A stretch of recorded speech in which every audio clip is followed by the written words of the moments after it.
Welcome to Speed Talk Live, which isn't really live, but a poorly produced podcast where we talk about NASCAR and all things racing. And occasionally we have a special guest or two, when we can get them to show up. Sit down, strap in, pull those belts tight. Speed Talk Live is on the air. Pace car is in. Green flag, green flag, green flag. Welcome everybody, and as Matthew McConaughey so eloquently put it, all right. Speed Talk Live, we're back for another week, coming out of Vegas, or as we call it, Las Logano, as he won the opening round there in Vegas. We're going to talk about that. We talked to Chase Elliott. We also got some other news on a win from the middle of the week, and we're going to talk about passing in the grass and whether we should have grass or not. I'm Greg Engel, editor-in-chief, cupscene.com. Don't take that too lightly, because I've had the title since 1996. Joining me, my favorite law student from England, Owen Johnson. How are you, my friend? Doing great. How are you? Good. Here we are, back again. Man, the season's long, but we've only got 3 more races. We had 4 races, but Logano, as we talked about, won Las Vegas this weekend, it was a great win. Good to see him. 2 of his last 5 titles have come after he's won the opening round. Can he keep it up and go all the way? Well, that story is yet to be written. What are your thoughts, Owen? Well, I think there's definitely a pattern, but there's also another pattern that we noticed. I think we pointed out a couple shows ago. Every even year since 2014, Logano has made the championship 4. He was nearly that streak was nearly ruined when he got out at Coda, but Bowman disqualification put him back in, got lucky, got the chance to go for it again at Vegas, and kept the streak alive, and obviously has another chance to go for a championship. Now, look, everybody's been talking about the even years in Logano. Some people have been pointing to higher powers and mystical junk and blah, blah, blah. Look, I don't believe in horoscopes, and I don't believe in it just happens to be coincidence. Would it be a great story if Logano wins another title and wins a 3rd title? Sure, it'd be a great story, but it'd also be a great story if Blaney won back-to-back. It would be a great story if Christopher Bell won. It'd be a great story. So there's a lot of great stories there. Here's my feeling about this. Some people can say that Logano's getting hot at the right time, but if you look at the rest of the season, it was kind of mediocre. And he did get lucky getting put back in with the DQ. So we'll see. I'm a little hesitant to pick him as my very favorite to go all the way, simply because he's not exactly had a great season. He's had some struggles, and all it's going to take in these last 3 races is one struggle race, like he's had plenty of examples this year. One struggle race, and it's all over for Logano. Do you agree, or do you think he could go all the way, Owen? I do agree with you that he's had a really up and down season. Obviously, some wins in the playoffs, but especially the beginning of the season when the Fords as a whole struggled. Logano was one of the primary candidates for struggling. But the big thing I think is, like you said, it was Blaney who won the championship last year. It was Logano the year before. There has not been a team outside Penske that has won in the next-gen era a championship in NASCAR. So whatever it comes down to, those Penske drivers and teams know how to set up a car for Phoenix, and they know how to be fast at that track. And our championship structure, that's all that matters. So I would never count out Logano or Blaney if he makes it at Phoenix. Yeah, I don't disagree with that, but I think there are so many factors than just simply saying they've got the next-gen car figured out. They got to have good pit stops. They've got to not get caught up in something else, that's not of their own making. So there are a lot of variables, but I totally agree with you. I think Penske has really got it together when it comes to the next-gen car, especially when we get to the end of the season, because really, besides race wins, the only thing that matters in a NASCAR Cup season is actually winning that title. So, yeah, we'll see. I kind of like Christopher Bell. I think he's kind of the underrated guy who's come up short. He had the trouble last year in Phoenix, or he could have been a contender for the championship. He did do something odd this weekend. He won the pole, which is not unusual. He's won a lot of poles this year. But he put his crew chief, Adam Stevens, did not pick the first pit stall. And that was the first time that's happened all season. So did his pit stall affect the location? Location, did it affect the outcome? I mean, like we said, it was the first time that a crew chief did not choose the number one pit stall. But Adam Stevens said he didn't think the number one pit stall held a significant advantage over the rest of the pit stalls because the pit exit camera is pretty far away from pit one stall. There's places where it's really close, like you're barely moving when you trip to the camera, and this is one that's not that way. The advantage is already inherently similar here, and I just think that the box leaves a little bit to be desired. Now, the last stops, the ones that turned around and ended up winning the race for Logano, were under green, so in the end, it really didn't matter where he was at on pit road.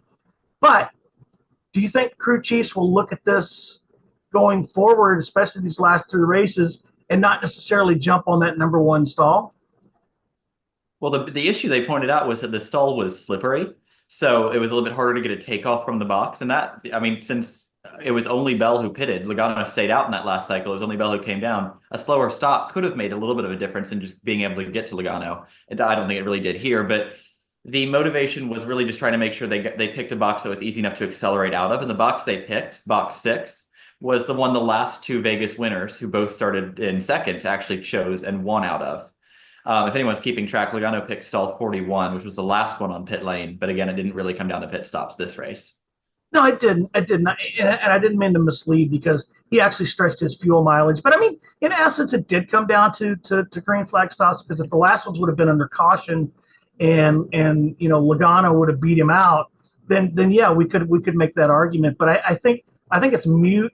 It's a moot point because of the fact that the last round of pit stops, wherever Logano stopped and whenever Bell stopped, they were green. So it didn't matter. One thing that did matter, though, is we had another car flip.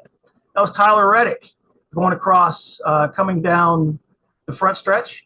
I thought he made a valiant effort after he flipped to try to drive the car back to the pit stall. Now, look, it would have been fantastic if he would have pulled an old Dale Earnhardt Sr. trick and flipped his car like Earnhardt did a couple of years ago at Talladega many years ago and got back in the car. And I thought maybe that was going to happen. Let me turn my light down here for the love of God. I'm ugly enough without all the light on me. Anyway, so when he drove back, I was kind of hoping he could continue. He wouldn't have had a chance to win the race, but it would have been a good story if he would have continued. He wasn't able to. But something that should be the story was the fact that when he was sliding across the infield in the tri-oval there at Vegas, he hit grass and then hit pavement. Now, the arguments have been all along, should we have grass in infields, in NASCAR, anywhere on a track? And I know you studied this extensively, and you actually wrote a report about it on Cup Scene a couple months ago about this very issue.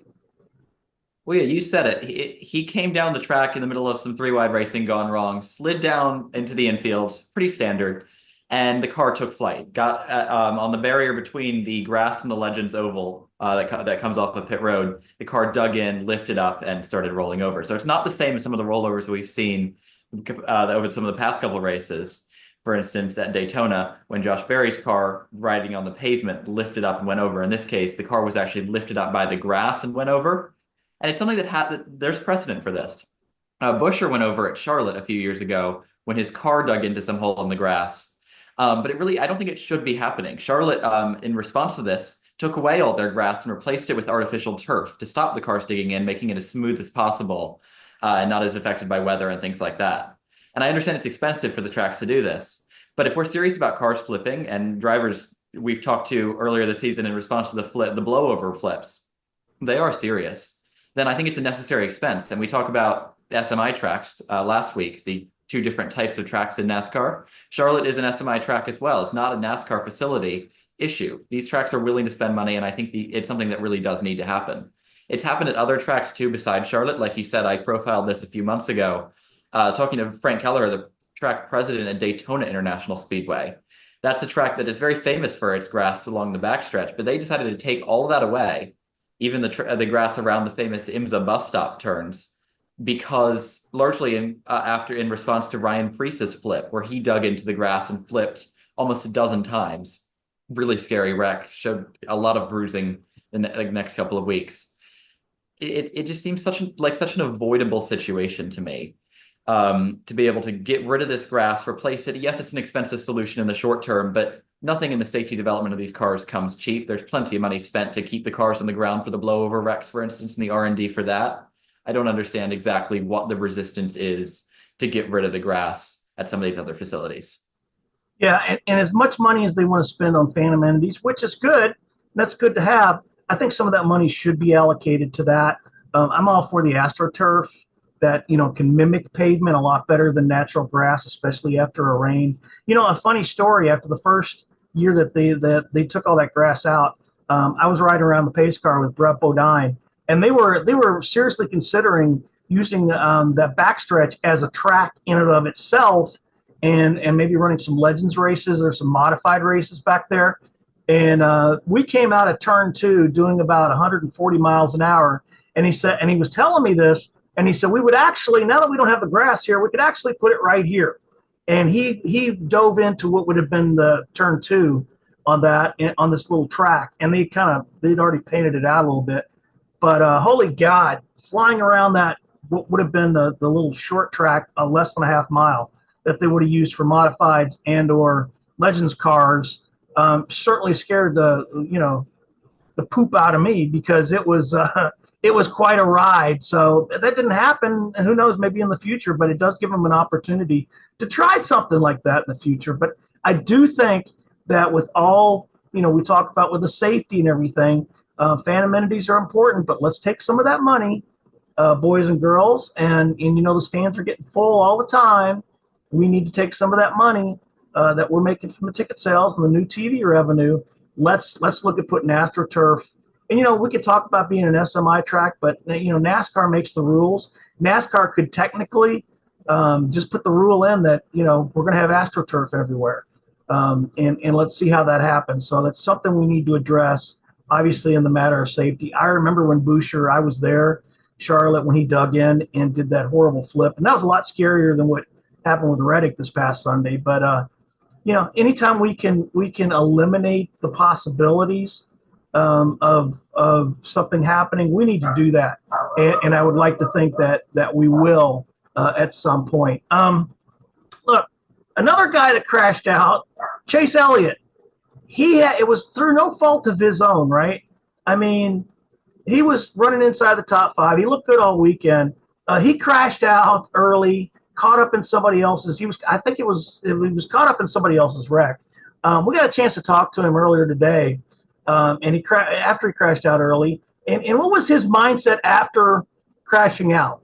Yeah, when we crashed, our day was over. It was that simple. And I knew that what little bit of contact we had, like by the time I got stopped or got rolling the right direction again, it was done. It wasn't like we were going to have a shot to win at that point. So yeah, it was over with, and really was just while we rode around there, you're hoping to get any little point you can, and that was kind of the goal in fixing our car and getting back out there. But honestly, I was just thinking about Homestead and thinking about what I needed next week, because I knew it was over. So yeah, just nothing really changes. Like I said to the last question, that was our thought process going into Vegas, and it certainly didn't work out for us, but I'm not looking at Homestead any different because of what happened at Vegas. I think we just have to be aggressive and keep the hammer down, and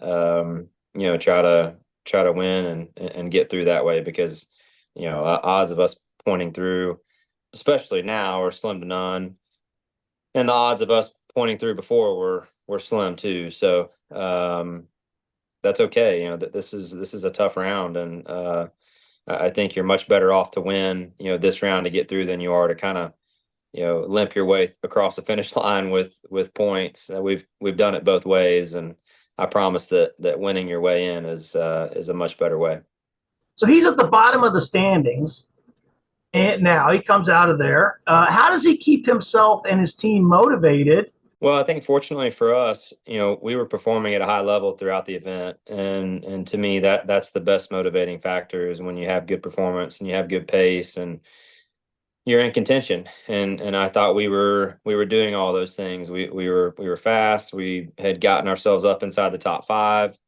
Our execution on pit road was really good. So that to me makes it much easier when you're having a good day and something doesn't work out, as opposed to really struggling throughout the day and either having something go bad or just kind of limping your way across the finish line, with a mediocre finish too. So I think for us, we've just got to keep working in the direction that we were working this past weekend. I thought we had a good thing going, and hope that it translates in Homestead. But like I said, I think it's easy to stay motivated when you have good pace and you feel like you were doing the right thing. So and I feel that was what we had going on. So we'll try to carry that forward this weekend.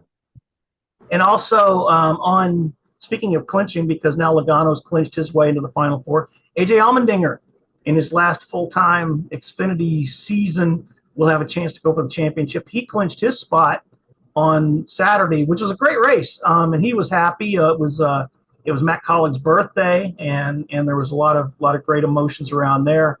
So all in all, good weekend in Vegas, and now we can look forward to Homestead, which I'm looking forward to going to. I used to live down there, and it's stone crab season. So my trip Friday night will be to Garcia's Fish House on the river in Miami for my yearly injection of stone crabs, because it's the season. But we'll talk about Homestead here in a second. William Sawalich is moving up to JGR Xfinity next season. This guy's been a phenom. He just turned 18, had his first NASCAR pole position at the truck race at COTA, but he's been winning in everything. And to me, I hope he does well. It's a great story. He's a great kid, great talent. But I think once he gets on the big stage next year, and I wrote about this for Forbes, you can go check it out over there, it's really going to be time for him to put up or shut up. I really hope he does well. It's going to be his best chance to step up to the plate and in the best equipment. But we'll see how young William Sawalich does next year in Xfinity. Do you have any thoughts on that, Owen? Well, I remember the first time I saw him race, I think maybe his third Truck Series start at Richmond, still 16 years old at that point. Now that would have been over a year ago.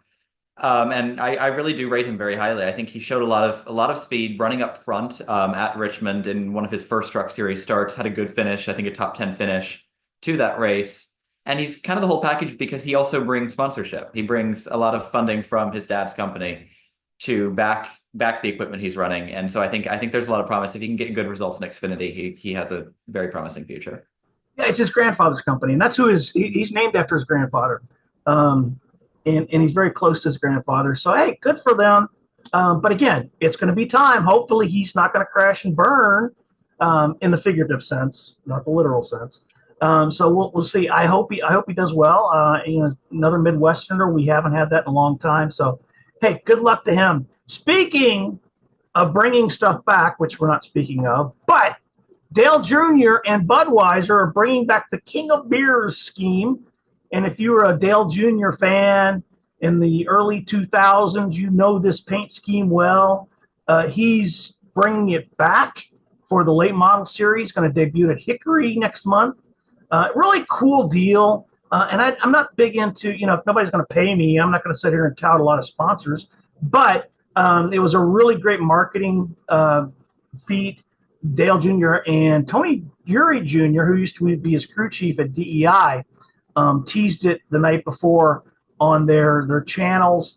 Come to find out, Dale Jr. has purchased the trademark rights that were owned by Teresa Earnhardt to the stylized number 8. So now he has that. So they're going to run it next year. I think it's really, really cool. It's good to see. I love nostalgia. Now let's bring DuPont back and Lowe's and all the other ones. But this was a great marketing gag, great marketing program. I shouldn't say gag because it is really cool. They got a lot of merch to go with it. But my biggest question is, back in 2002 and 2003, Dale Earnhardt Jr., who was young and single at that point, had a wild hairstyle with frosted tips. I wonder if he's going to bring those back, or if Amy, his current wife, is going to let him. We'll see. But we'll see. I don't know. Frankie Muniz is stepping up to trucks full time next season. Some people are disparaging that because he's nothing more than a Hollywood actor. But I really think he's got a great story to tell, and I think he's got a great passion for this, and he's really going to try hard. So I wish him the best of luck. And I know you've talked to Frankie before, haven't you? Spoke to him briefly. He's been running in ARCA. He's been having some success, maybe not all the results he's been hoping for, but I think he's shown some growth in ARCA. And I mean, I think it can't hurt the series to have a recognizable name running the truck series. Whatever happens, it'll be an interesting story to follow, see if he can continue his development or what happens. Probably slightly lower expectations than Williams Sawalich and some of the other drivers, but definitely an interesting name to keep in mind, see on the scoring pylon. Yeah, he's got the motivation. I mean, I've seen the drive. I've talked to him as well. He's definitely got the fire in his eye. But I used to say that about that girl. And she didn't pan out either. I'm talking about Danica Patrick, but she had that same kind of competitive fire, and I hope that Frankie's not going to go the same way. I never watched Malcolm in the Middle, by the way, so I don't get the big deal, but we'll see. All right, let's talk about Homestead, a place I used to live at. I used to live about a mile from the track until Hurricane Andrew wiped everything out, but gave them an excuse to build the actual racetrack. Before that, Ralph Sanchez had that track, had the Miami Grand Prix, and it started out where they were racing in the city, which was really cool, and I remember those days.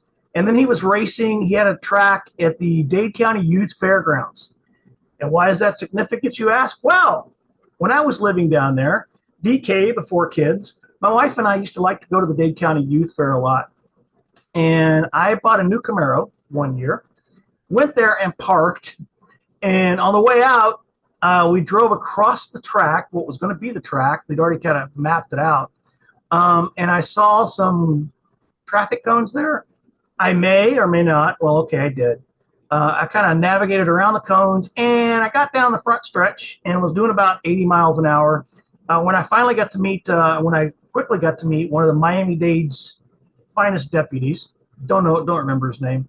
But I am grateful for the fact that he didn't actually put me in jail or arrest me.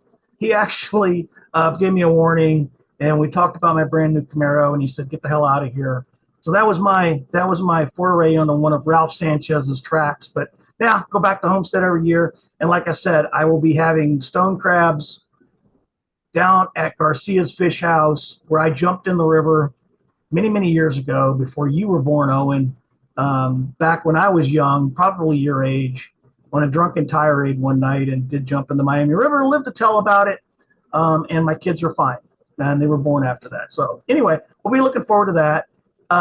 Christopher Bell, defending winner, he could win his way into the Final Four yet again.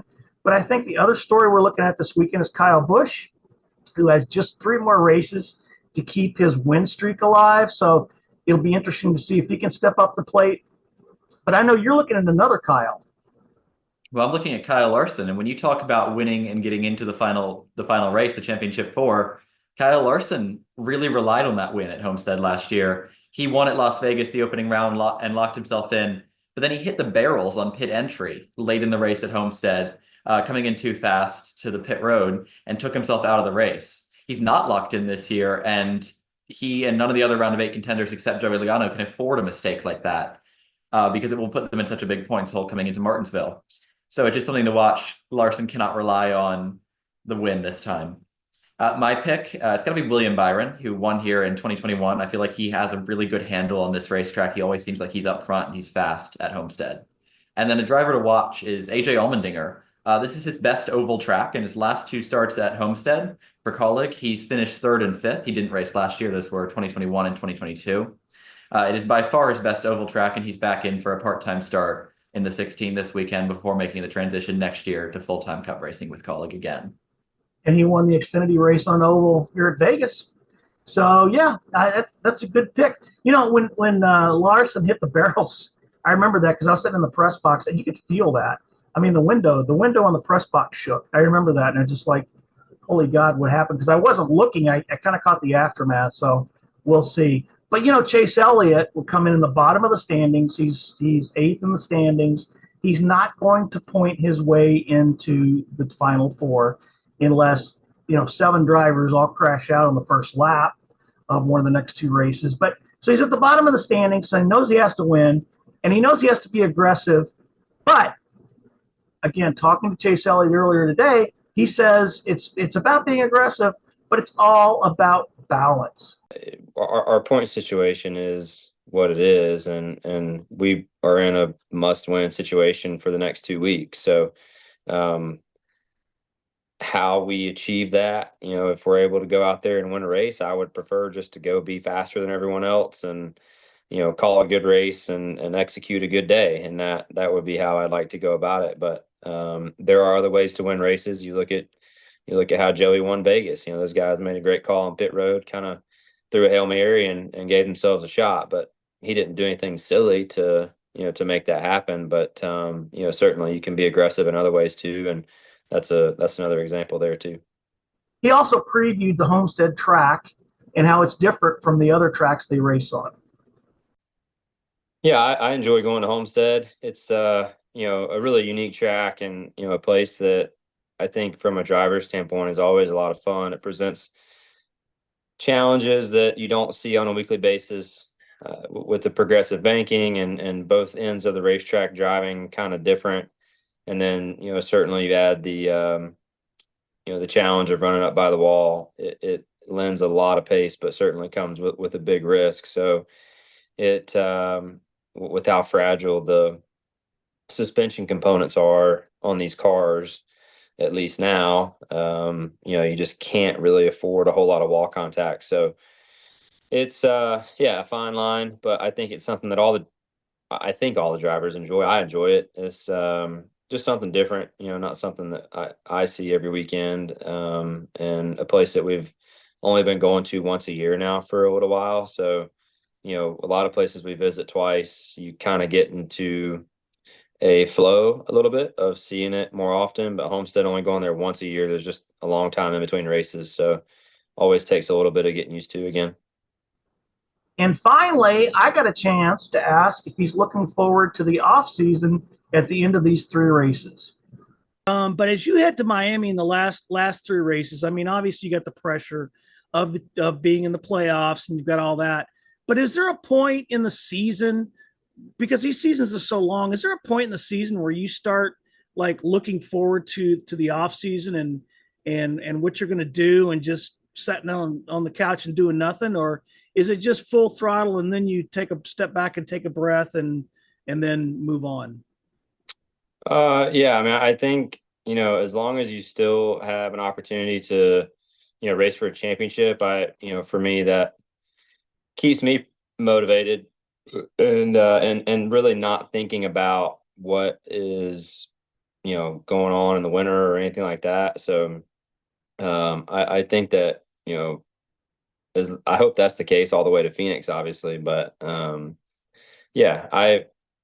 I haven't really crossed that bridge personally, and we'll kind of see what happens when we get closer to wintertime. But I don't have anything planned right now. I don't have any trips planned or anything like that. So just all eyes on trying to get through these next 2 weeks successfully, and have a shot to race in Phoenix.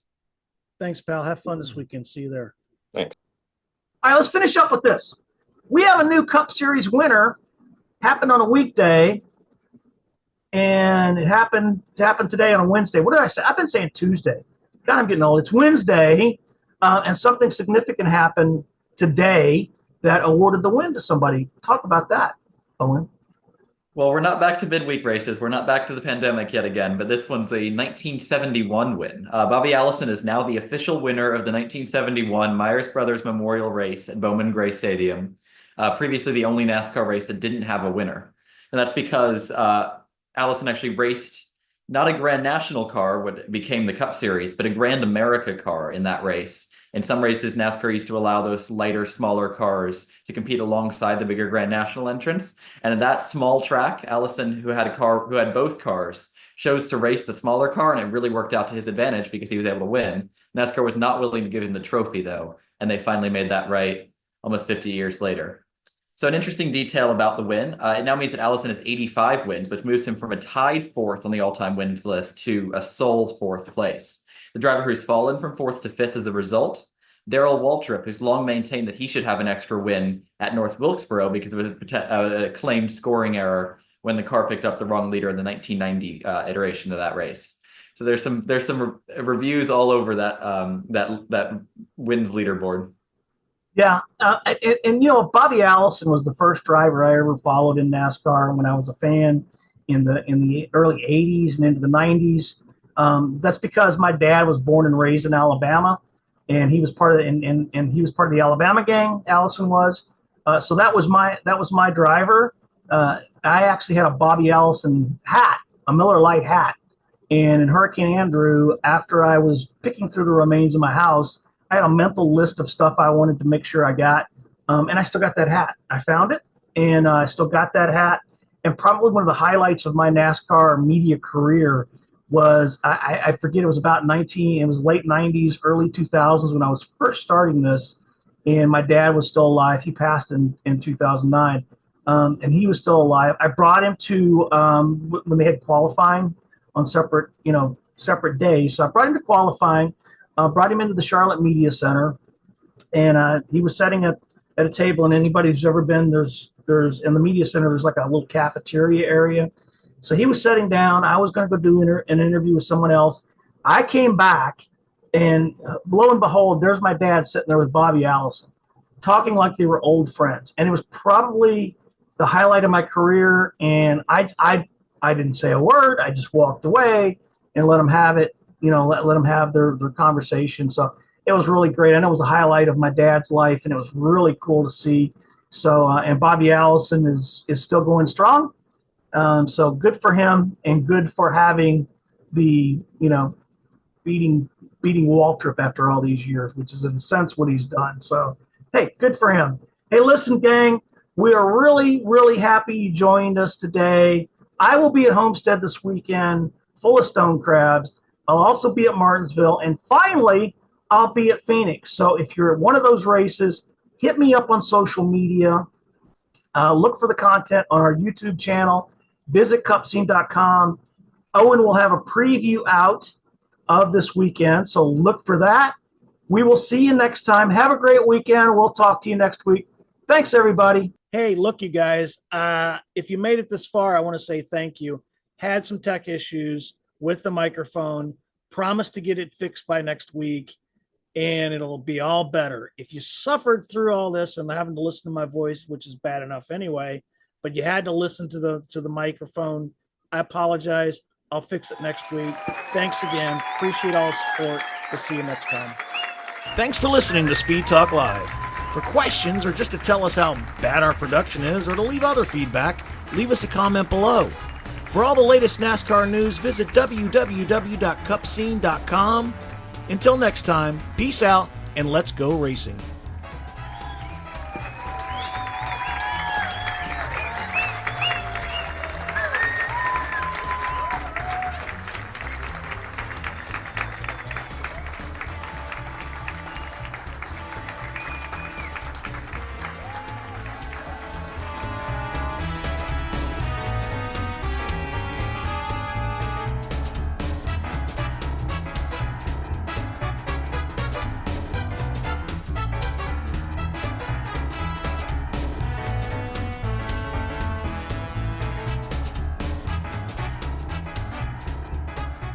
All right, there's the checkered flag.